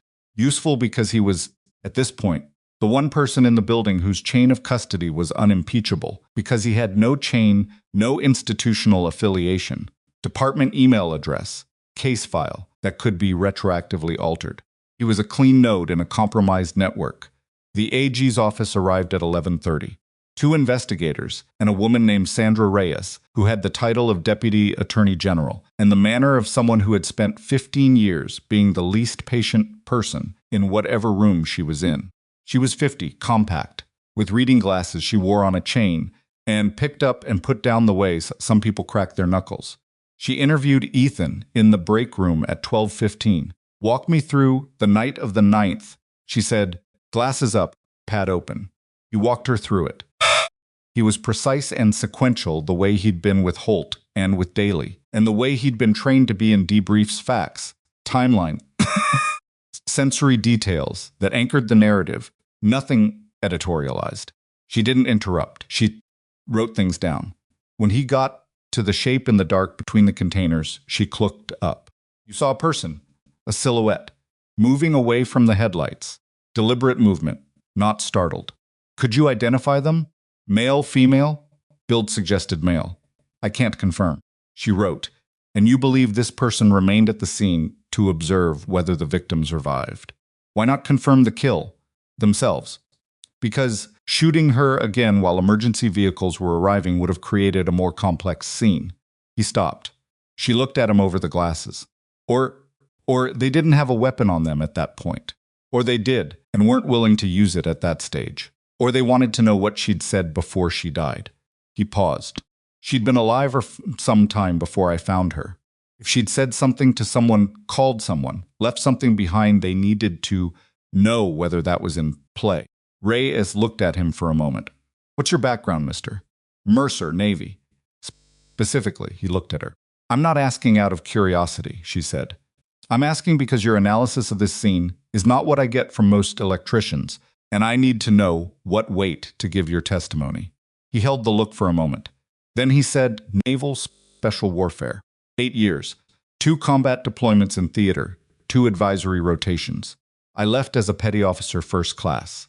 Reyes wrote it down without any change in expression. Thank you, she said. Continue. 2 p.m. they brought Kane in for a formal interview. Ethan wasn't in the room. Yet he was in the break room with the mismatched chairs, watching the parking lot, eating a sandwich. Holt had brought him from somewhere without asking what he wanted, and which turned out to be turkey on sourdough, which was acceptable. He ate it methodically and watched cars come and go. He heard Kane's voice once, through the wall, not words, just tone. Measured, controlled, the voice of a man who had prepared for this conversation. Kane was good, had probably been good at his job before he decided to corrupt it. That was the thing about institutional rot. It didn't just recruit incompetence. Sometimes it captured exactly the opposite. Holt came in at 2:47. He sat in the other mismatched chair, the one with the slightly short front leg that made it rock forward, and put his elbows on his knees and looked at the floor for a moment before he looked at Ethan. Kane is claiming the footage is fabricated, Holt said. His attorney's position is that the micro SD from the canal was planted, that Cross created doctored footage to frame him as part of an internal grievance. An internal grievance. They're saying she was passed over for a promotion last year. That this is professional retaliation. Ethan looked at him. And the second card? Her recorded testimony? That one's harder to explain away. But his attorney's already filed a motion questioning the chain of custody on the marker from Locker 61. Holt rubbed his face with both hands. Slowly, the gesture of a man who hadn't slept enough in 2 days. Specifically, they're questioning whether the marker was tampered with before you found it. I wasn't the one who found the marker. You found it. Right. And I didn't have a witness when I opened it. He stopped. Which is a problem. Ethan ate the last corner of his sandwich. Does Reyes say? Reyes says the motion is noise. She has 3 months of corroborating financial records, 2 altered evidence logs, and a pattern of narcotic disappearing from secured storage across 4 years. The footage is one piece. The financial architecture is the rest. Holt looked at him. But Kane's a smart man. He knows that the footage is the most emotional piece that plays in court. If he can create doubt about it. He needs to create doubt about Cross, Ethan said. She's secure? At the hospital. There's an officer on her door since this morning. Okafor arranged it without going through Pike. Ethan noted that. Okafor, the woman with the stripes who'd cleared her throat at exactly the right moment and held Pike's look without looking away. She was worth knowing. What about Daly? Ethan said. Holt looked at him with something that took a second to read. About Daly, he called me. Warned me about the statement inconsistency story. Pike was running. He came to me an hour ago. Formally. He wants to provide a supplementary statement about the timeline at the dock, specifically the sequence of events that contradicts Greg's account of where you were when. That takes some nerve, Ethan said. He's 26, Holt said. and scared, but he's doing it anyway. He paused. People surprise you. Sometimes. The parking lot was emptying as the afternoon moved toward the shift change. Crow had landed on a concrete barrier near the entrance and was investigating something with the focused pragmatism of a crow. "Pike?" Ethan asked. "In with Reyes since noon." His attorney arrived at 1. Holt's voice was carefully neutral. "He's not talking. He won't. He'll wait for the legal architecture to tell him which version of events has legs." Ethan looked at the window. What was in the folder he tried to take? Holt was quiet for a moment. "Case notes," he said. Handwritten, his own. 3 pages notes on the Cross investigation. His version of it. Framed as departmental concern about a detective exhibiting erratic behavior, documenting anomalies in her recent case work going back 8 weeks. He was building a retroactive file, Ethan said. In case she survived. In case she survived and talked. Yes. Holt picked up the short-legged chair's front legs and let them down, rocking slightly. If she came out of it accusing him, he'd have documentation suggesting she was unstable. Self-serving documentation, but documentation. How long had he been building it? Based on the dates on the notes? About a month, which means he knew she was investigating him a month ago. At least. The thing that lived in the back of Ethan's mind, the thread pulling, the shape-finding gave a quiet tug. The officer who stopped returning her calls, Ethan said. The second one, who came to Cross with information, 3 weeks ago. Holt went still in his chair. She told me last night, Ethan said. One officer transferred out of state before she could finish the case. The second one went quiet 3 weeks ago. He looked at Holt. Have you run him down? I have a name from her notes. Officer Tyler Brandt. He was detailed to the Property Crimes Division. He requested personal leave 4 weeks ago. Family matter. He was approved. He hasn't been seen since. Crow on the concrete barrier found whatever it was looking for and flew off. That's not a leave of absence, Ethan said. No, Holt said. At 4:30, Reyes asked to see Ethan again. She was in a proper office, this time borrowed. Holt's supervisors, the supervisor having made himself scarce with the particular institutional wisdom of a middle manager who could read a weather system. Reyes sat behind the desk with her glasses up and a legal pad covered in her own shorthand to her left. She had 2 other people with her. One was an investigator she'd introduced as Chen. The other was a man in his early 60s who hadn't been introduced and who sat against the wall and there he'd pulled their arrows himself, and who Ethan read as federal in the first 3 seconds, the cut of the jacket, the specific blankness of someone trained not to project. Mr. Mercer, Reyes said. I want to address something directly. Captain, Pike's attorney has raised a question about your involvement in this case. His position is that a civilian with a military special operations background inserting himself into a law enforcement investigation, gaining access to evidence, attending internal department reviews, shaping the chain of custody of multiple items constitutes either incompetence on the department's part or a coordinated operation. Ethan looked at her. A coordinated operation. Meaning someone sent you. He sent me, Ethan said. My dog found a dying woman. I kept her alive. Everything after that followed from those 2 facts. That's what your record says. It's also what happened. Reyes looked at him steadily. What I'm about to tell you stays in this room. She glanced at the man against the wall. The AG's office has been aware of irregularities in Redwood Falls PD's narcotics evidence handling for approximately 7 months. We opened a preliminary inquiry. We were building toward a formal investigation.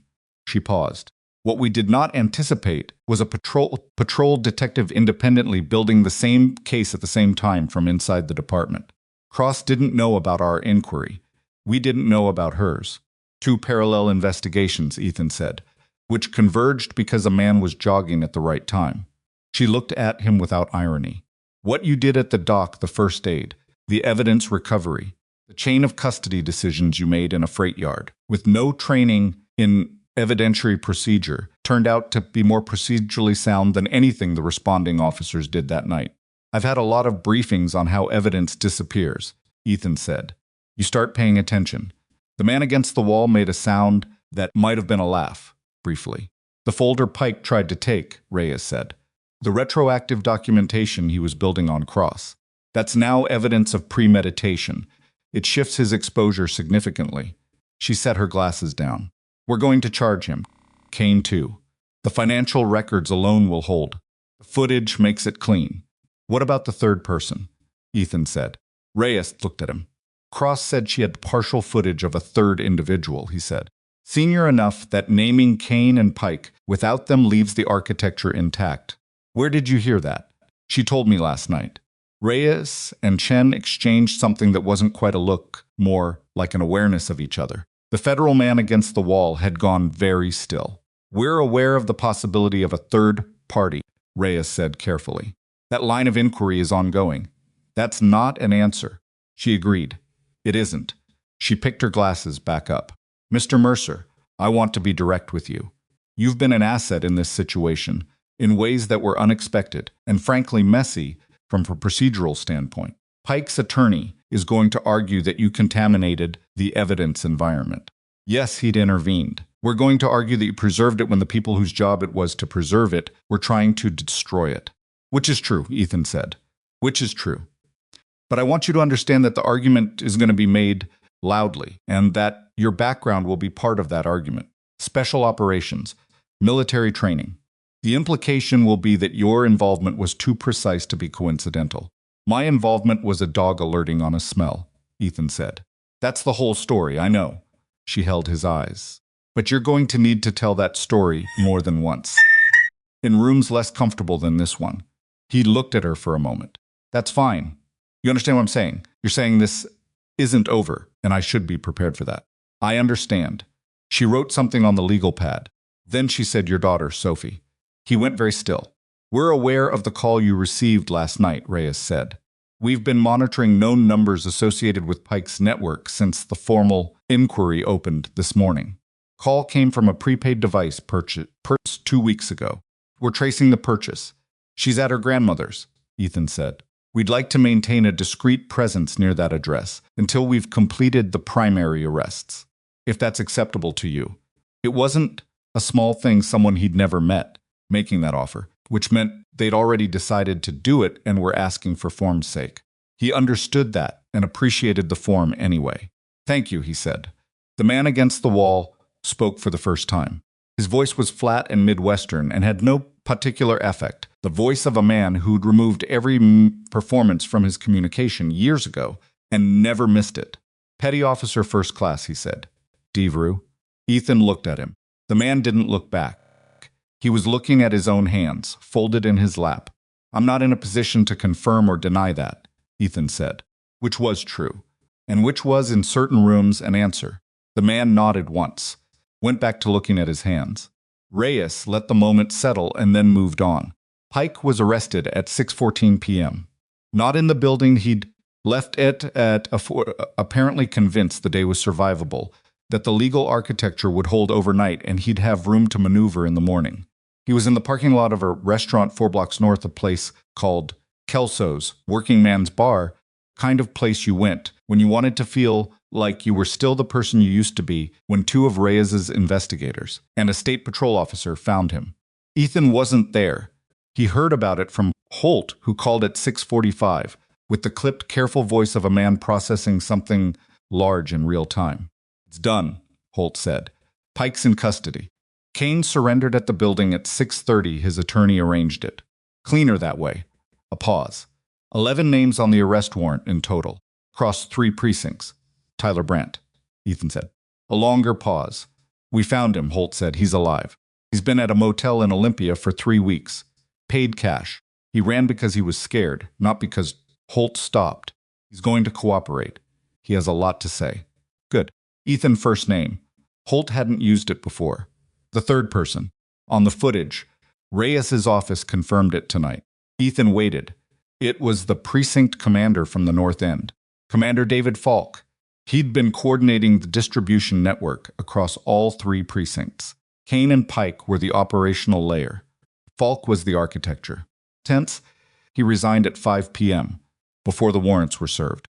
He claims it was for personal reasons. Holt's voice had something in it that wasn't quite bitterness, but was adjacent to it. His attorney submitted a statement. He's cooperating in exchange for something. I don't know the terms. Ethan sat with that for a moment. Falk walking. Walking carefully, maybe through a legal arrangement that would carry consequences. walking, while the operational men sat in interview rooms. Is that your call to make? Ethan said. Holt said it's not. Then you let it go and you make sure everything else is airtight. A beat of silence. Is that how you did it? Holt asked. When you were in, Ethan thought about a village whose name he couldn't pronounce and an elder who'd made a different calculation than the one Ethan had recommended and had turned out to be right.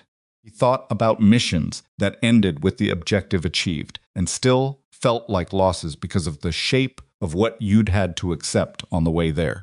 He said honestly, "It's how I'm doing it now." He heard Holt breathe. "There's a debrief tomorrow morning," Holt said. "An a.m. Reyes's office downtown, not the precinct. She wants a formal statement from you covering the full timeline. Recorded, transcribed. I'll be there. Get some sleep."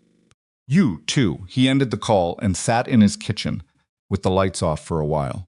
It was under the table, which was technically not allowed, but had been a rule honored primarily in theory for about 2 years now. He could feel the dog's warmth against his feet. He thought about Lena Cross in a hospital bed, waking up to news that the thing she'd spent 3 months building in secret, that had almost killed her, had held, that it had mattered. He thought about Daly, 26 years old, and scared, going on record anyway. Thought about Sophie at Diane's, sleeping in the pull-out bed, with 5 pillows in their particular asymmetric arrangement, not knowing that anything had happened, not knowing that for about 48 hours the world had been doing the thing it periodically did, where it reminded you that ordinary days were not guaranteed. He pulled his phone out and looked at it for a moment. Then he put it away without calling anyone. There was nothing left to do tonight that couldn't wait until morning. He fed Rook. He ate something standing at the counter without paying attention to what it was. He checked the locks on the front and back doors, which was habit, and also tonight, something slightly more than habit. Then he stood in Sophie's room for a moment with the light off. Her school backpack was on the floor by the closet. A drawing taped to the wall, a horse that she'd been working on refining for about 3 months, each iteration's more accurate than the last. The particular smell of a child's room, which was a combination of things he couldn't name individually, but which registered as a single word, somewhere deep in his chest. He had spent 2 days in the machinery of something that had almost destroyed a woman and implicated a dozen people and moved narcotics back onto streets that were trying to keep them off. He had done it without a badge, without a weapon, without anything except the competencies he'd spent years trying to leave behind because they reminded him of a version of himself he'd filed away. That version was still there. He knew that now, not as a revelation but as a confirmation. It had never left. It had just been waiting for a reason to be useful, rather than a reminder. He turned away from Sophie's room and went down the hall to his own. He was asleep before he'd finished deciding to be. He woke at 5:43 without an alarm. Old habit, his body had kept military time for so long that even 4 years of civilian life hadn't fully retrained it. The room was dark and the house was quiet. And for about 3 seconds he lay still and let himself exist in the space before the day assembled itself, before the sequence of the last 48 hours came back in its correct order. Then it came back. He got up. The debrief was at 9. He had 3 hours and 17 minutes, which was enough time for coffee and a run and a shower, time to pick Sophie up from Diane's and drop her at school. The discreet presence Reyes had mentioned outside Diane's address had presumably moved on with the arrests. He'd confirm that before he let his daughter out of his sight in any practical sense. Enough time to be a father for an hour before he went and sat in a room and gave a recorded account of two days they spent being something else. He made coffee. He stood at the kitchen window while it brewed and watched the backyard emerge from the dark, in gradual gray increments, the cedar tree resolving first, the fence line, the shape of the old rain gauge he kept meaning to check and never checked. Rook appeared at his knee. "Yeah," Ethan said. "Give me 5 minutes." He drank half the coffee. Then he changed into running clothes and took Rook out into the cool morning air and ran the river path, not the industrial corridor, not tonight's route, the other one, the residential one that wound past the park and the elementary school and looped back through the quiet streets where the houses still had their lights off, and the whole town felt temporarily suspended in something like peace. He ran harder than usual, Not competitively, there was no one to run against. But he needed his body working at capacity for a while, needed the particular clarity that came when his lungs were at the edge of a comfortable and his legs were burning in a clean, uncomplicated way. The thinking that happened in that state was different from sitting at a table, thinking. Simpler, less editorialized. What he thought about, running in the dark at 5:50 a.m. with his dog beside him and his breath coming in controlled bursts, was the shape of the last 2 days as a complete thing. Been an electrician who jogged. He was still that. The debrief at 9, the recorded statement, whatever came after none of it, changed what he was Monday morning when this was over. He had a panel replacement on Thursday, a conduit run on Friday, quote, to write up for a new construction job on the east side that he'd been putting off because the general contractor paid slow and he'd have to decide whether the work was worth the friction. The ordinary machinery of his life would resume. It always did. But something had shifted in the last 2 days that he was honest enough to acknowledge. Dramatically, he wasn't under any illusion that 48 hours of adrenaline had restructured his worldview. It was smaller than that and more durable. The thing that had been sitting in him since he came home, the specific discomfort of a man who had been built for one purpose and was trying to live usefully, as something else that thing had loosened. Resolved. Loosened. The way a knot loosens when you find the right strand to pull. He ran back to the house. Sophie was eating toast at Diane's kitchen table when he got there at 7:15. She had a book open beside the plate she'd started doing that recently.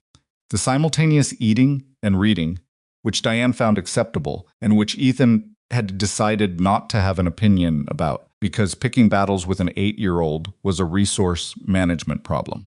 She looked up when he came in. "Are we going back home? I'll take you to school. Is the lady okay?" From the doc? He'd told her some version of it last night. He'd texted Diane a brief outline so Sophie wouldn't get it raw from the news, which had started covering the arrests in the previous evening's cycle. Redwood Falls was a small town. The news moved fast. "She's getting better," he said.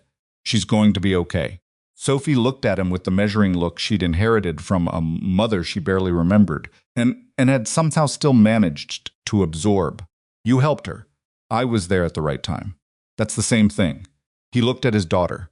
8 years old, with her mother's eyes, and her toast, and her book, and her 5-pillow requirement, and her completely unshakable confidence in the relationship between cause and effect. "Yeah," he said. "Maybe." Diane handed him a travel mug of coffee from across the counter and said nothing, which was the most efficient form of communication he knew. The debrief ran 2 hours and 20 minutes. Reyes's downtown office occupied the 4th floor of a building that had once been a regional insurance company and still had the particular quality of carpet and fluorescent with-drop ceiling that said old. Institutional money spent on function rather than appearance. Reyes had 3 investigators in the room. A court reporter, the federal man from the day before who still hadn't introduced himself and who sat against the wall again with his hands folded in his lap. Ethan told the story from the beginning. He'd been debriefed before formally by people whose job was to extract information from a sequence of events as efficiently as possible to reduce experience to actionable intelligence. He knew how to do this, keep the emotional content out of the delivery. Sequence, fact, detail. Let the pattern speak for itself. Reyes stopped him twice in the first 40 minutes. The first time was when he described Lena Cross's 6 words. She said those specific words in that specific order. Reyes confirmed. Said it, and then the headlights, immediately after, and the figure moved away from the light. Yes. The second stop was when he described the shape of the container area in the dock, and Reyes had her investigator pull up a site diagram on a laptop and had Ethan place the figure's approximate position relative to the overhead light and the ambulance access point. He placed it. They photographed his placement. Then she let him run. When he finished, Reyes put her glasses down and was quiet for a moment. "Mr. Mercer," she said, "I want to inform you formally for the record that your testimony and the evidence chain you preserved are foundational to the charges filed against Warren Pike, Victor Kane, and 9 additional officers across 3 Redwood Falls precincts. Commander David Falk has entered a cooperation agreement with this office, the terms of which include full disclosure of the network's operational structure and financial accounts in exchange for reduced charges. She paused. That last part is not fully satisfying. No, Ethan said. It isn't. But it gives us the full architecture and testimony, which closes the cases that were compromised, yet which matters to approximately 43 individuals whose prosecutions were tainted by falsified evidence. She picked the glasses back up. So there's that. He nodded. Your name will appear in the public record, she said, as a civilian material witness and evidence custodian. The special operations background I've done what I can to keep the specifics out of the accessible record. The military connection will be reported. I know. How do you feel about that? He thought about it genuinely, which she seemed to appreciate. Fine, he said. I spent a long time feeling like that part of my life was the wrong thing to bring into this one. I think I was wrong about that. The federal man against the wall made the sound again. Possible laugh. Reyes signed the bottom of the transcript copy and slid it across to him. Receive your formal notification of the proceedings timeline within the week. And Mr. Mercer, she held his gaze for a moment. What you did was not nothing. Someone needed help, he said. And 11 people are in custody because of the decisions you made in a drainage canal at 7 p.m. on a Tuesday. She looked at him without sentimentality, which he preferred. That's not a coincidence. That's competence. Whatever you want to call it. He signed where she indicated. He shook her hand. He nodded to Chen and to the court reporter and to the federal man against the wall, who finally looked back at him when he nodded and gave him a single nod in return. He drove home. 6 weeks passed. They passed the way weeks pass after something large, not quietly, dramatically, just continuously, with the ordinary texture of time moving through ordinary things. He finished the panel replacement on Thursday, the conduit run on Friday. He wrote the quote for the East Side construction job and sent it in, and the general contractor accepted it with a modification back to his original number because the modification was unreasonable and he had time to push on it. Sophie's soccer thing happened. He didn't miss it. She scored a goal that she was matter-of-fact about, in a way that was either genuine composure or a performance of composure that had become indistinguishable from the real thing. Yet he'd intervened, and he clapped from the sideline with the other parents and didn't think about freight yards or drainage canals for an entire 90 minutes, which felt like something. The news covered the arrests in 2 cycles, the initial breaking story, chaotic and slightly inaccurate. A longer piece a week later that was more precise, and which named Pike and Kane prominently and described the network with a structural clarity that told Ethan someone in Reyes's office had shaped the narrative deliberately. That was how it was supposed to work. Commander Falk's cooperation agreement became public.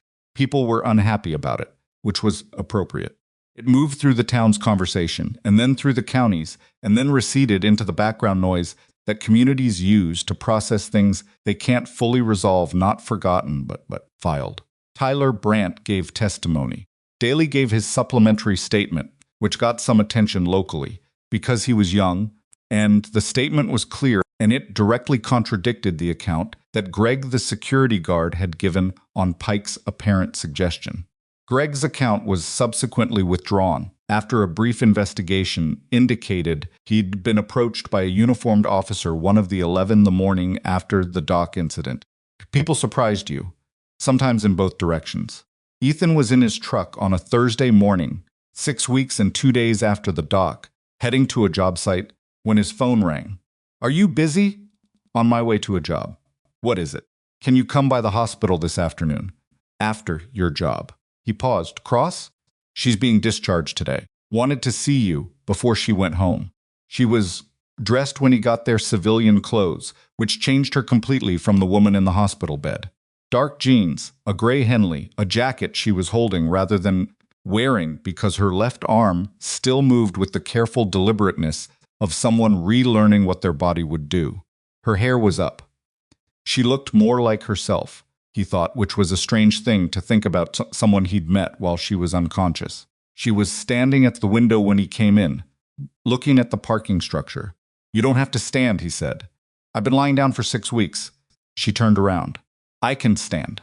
She looked at him the way she'd looked at him in the hospital bed, assessing the look of someone who wasted very little time on preamble. How are you? She said. Fine. You? Everything hurts in a way the doctors say is good, which I'm choosing to believe. She moved to the chair by the window. She moved to the chair the window and sat, which he appreciated because the standing had been performed since, and she knew it and seemed to decide the performance wasn't worth it. I read your debrief transcript. Rhea shared that. She let me read the relevant sections. She looked at him steadily. You were precise, I try to be. You found things that trained officers missed. She said it without making it a compliment or an accusation. Just a fact stated flat. Rook found them. I followed. You always do that, she said. Do what? Give the dog the credit. He looked at her. He earned it. The corner of her mouth moved. Almost smile he'd seen twice before. I've been thinking about what you said in here, she said. That night. You said someone needed help. I've been thinking about that. It was a simple situation. No, she said, it wasn't. It was the most complicated situation you could have walked into. You had no standing, no authority, no obligation. You had a daughter at home and a civilian life you'd built carefully. And you walked back through that fence gate. She paused. That's not simple. He didn't say anything. I want to ask you something, she said, and I want you to be straight with me. Go ahead. You glad you did it? He thought about it. Not performatively, actually thought about it, which she seemed to want. Most of it, he said. I'm glad she survived. He let that sit for a second. I'm glad the card made it out. I'm glad Daly went on record. He paused. I'm less glad about Falk. Falk's going to spend 3 years of cooperation, and whatever the agreement lands on, and then live with it for the rest of his life, she said. That's not nothing. It's not enough. No, she agreed. It's not. She looked at the window again. But the 43 reopened cases, the narcotics that stopped moving, the next detective in my building who sees something wrong and has to decide whether to report it, they'll know one person reported it, and it mattered. She looked back at him. That part's enough. It has to be. He understood that. He'd made that calculation before, in different contexts, and it never stopped being uncomfortable, and it never stopped being the right answer. What are you doing next? He asked. 6 weeks of physical therapy. Back to duty. She said it without hesitation, which told him she'd already had the internal argument and resolved it. After what happened.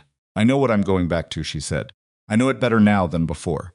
The building changed while I was gone. Holt's been given the investigations unit.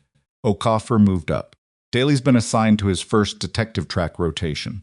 A pause. It's not the same building. It's not a different one either, she said. But it's better than it was. And better than it was is what you work with. Holt appeared in the doorway, which meant the discharge paperwork was done or close enough. Ready? He said. Lena Cross put her jacket on carefully, with the left arm, and picked up the small bag that represented 6 weeks of hospital necessities. She looked at Ethan. The department is establishing a new program, she said. Cross-functional. Detection support, emergency response consultation, K9 integration with the unit. Been in the works for a few years, but the restructuring accelerated it. She looked at him evenly. They need a civilian tactical consultant and a certified working dog handler. Holt submitted your name. Ethan looked at Holt. Holt was looking at the doorway. I didn't submit anything, Holt said carefully. I may have mentioned your name in a conversation with someone who submitted something. Ethan looked back at Lena. Part-time, she said. Flexible. You keep your electrical work. The department gets consultation on specific case types and a working dog resource they currently don't have. She paused. Rook would get a unit designation. He was quiet for a moment. Why me? He said. Because you made better decisions in 48 hours with no authority than 11 people with badges made over 4 years, she said. And because you went back through the fence. She stood. Because the dog likes you. The dog lives with me. Same answer. He drove home with the window down, the October air cold and clean off the water. Rook had his head on the center console, which was also technically not allowed. He didn't tell him to move. He picked Sophie up from school at 3:15. She came through the gate with her backpack half unzipped still perpetually, no matter how many times, and a permission slip for a field trip that she presented with the same gravity as Gerald the Shark drawing. In the truck, she buckled herself in and scratched Rook's ears and said, Are you going to do the police thing? He looked at her in the rear view. Where did you hear about that? Diane told me. She said you might help the police lady and her dog program. Sophie looked at him with the measuring look. He drove for half a block. I'm thinking about it, he said.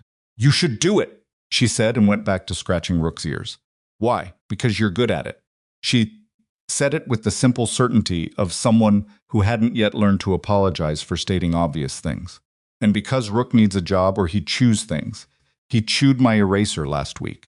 He chewed your eraser, the good pink one. She looked up. He's a working dog. He needs to work. Ethan looked at the road, smiling before he'd decided to, which was a thing Sophie could do without trying. I'll think about it, he said.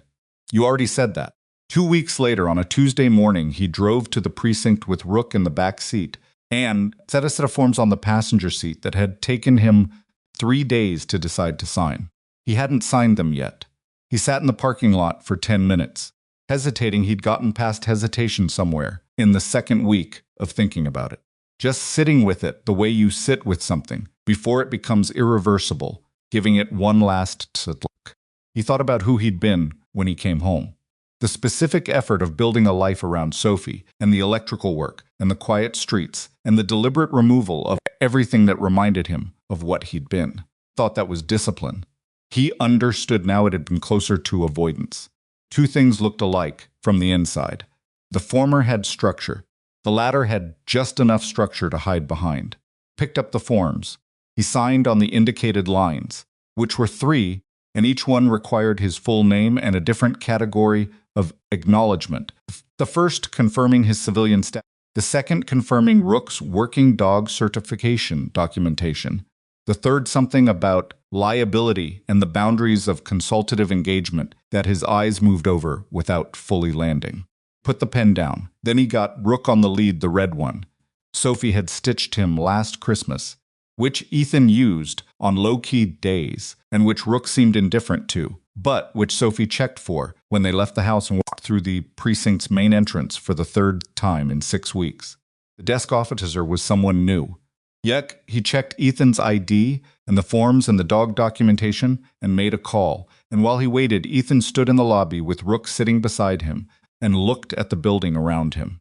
The new flooring, the old corridors visible through the inner doors, the buzzing fluorescence that never quite committed. Holt came through the inner door. You signed? Holt said. I signed. Holt looked at the forms, then at Ethan, then at Rook. How do you feel? Ask me in a month. Holt took the forms. Fair. They walked through the inner door together, Rook's nails quiet on the linoleum.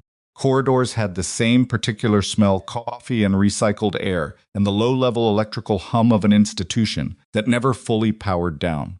Through the window of the conference room on the left, Ethan could see Lena Cross in a meeting. She'd been back on duty for 4 days, talking to 2 officers he didn't know yet, gesturing at something on a whiteboard, with a hand that had recovered faster than her doctor had predicted. She didn't see him. He didn't stop.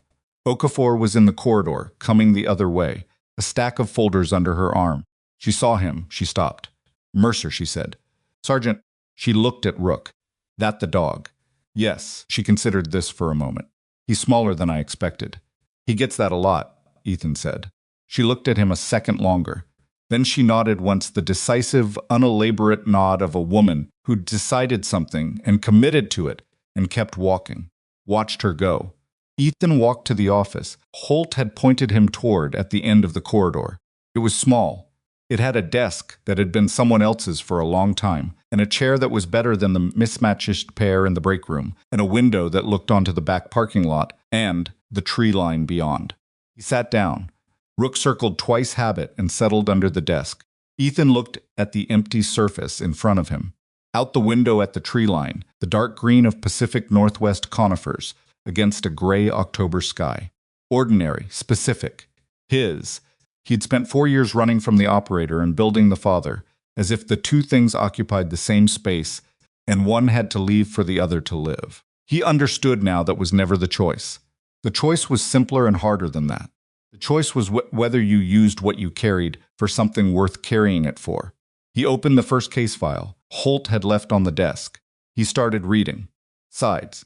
Outside, Redwood Falls moved through its Tuesday, the school runs and the coffee shops and the river trail joggers and the freight trucks on the industrial corridor, the whole ordinary machinery of a town that didn't know how close it had come and was trying to go back to ordinary. which was the only reasonable response to either situation. Inside the precinct, in a small office at the end of a corridor with buzzing fluorescents, a father who was also a former operator who was also an electrician put one hand on his dog's head without looking down and read a case pass file and decided, without drama, that this was where the next part of his life was going to happen, because it was what he'd planned. Because someone had needed help, and he'd been the right person in the right place, and he'd made the choices he made, and those choices had led here. And here was real and present and asked something of him that he was capable of giving. That was enough. It had always been enough. He just needed 2 days, and a freight yard, and a Belgian Malinois, with better instincts than everyone in the room to remember it. The real weight we carry isn't who we used to be. It's whether we have the courage to use it for someone who needs it more than we need to forget.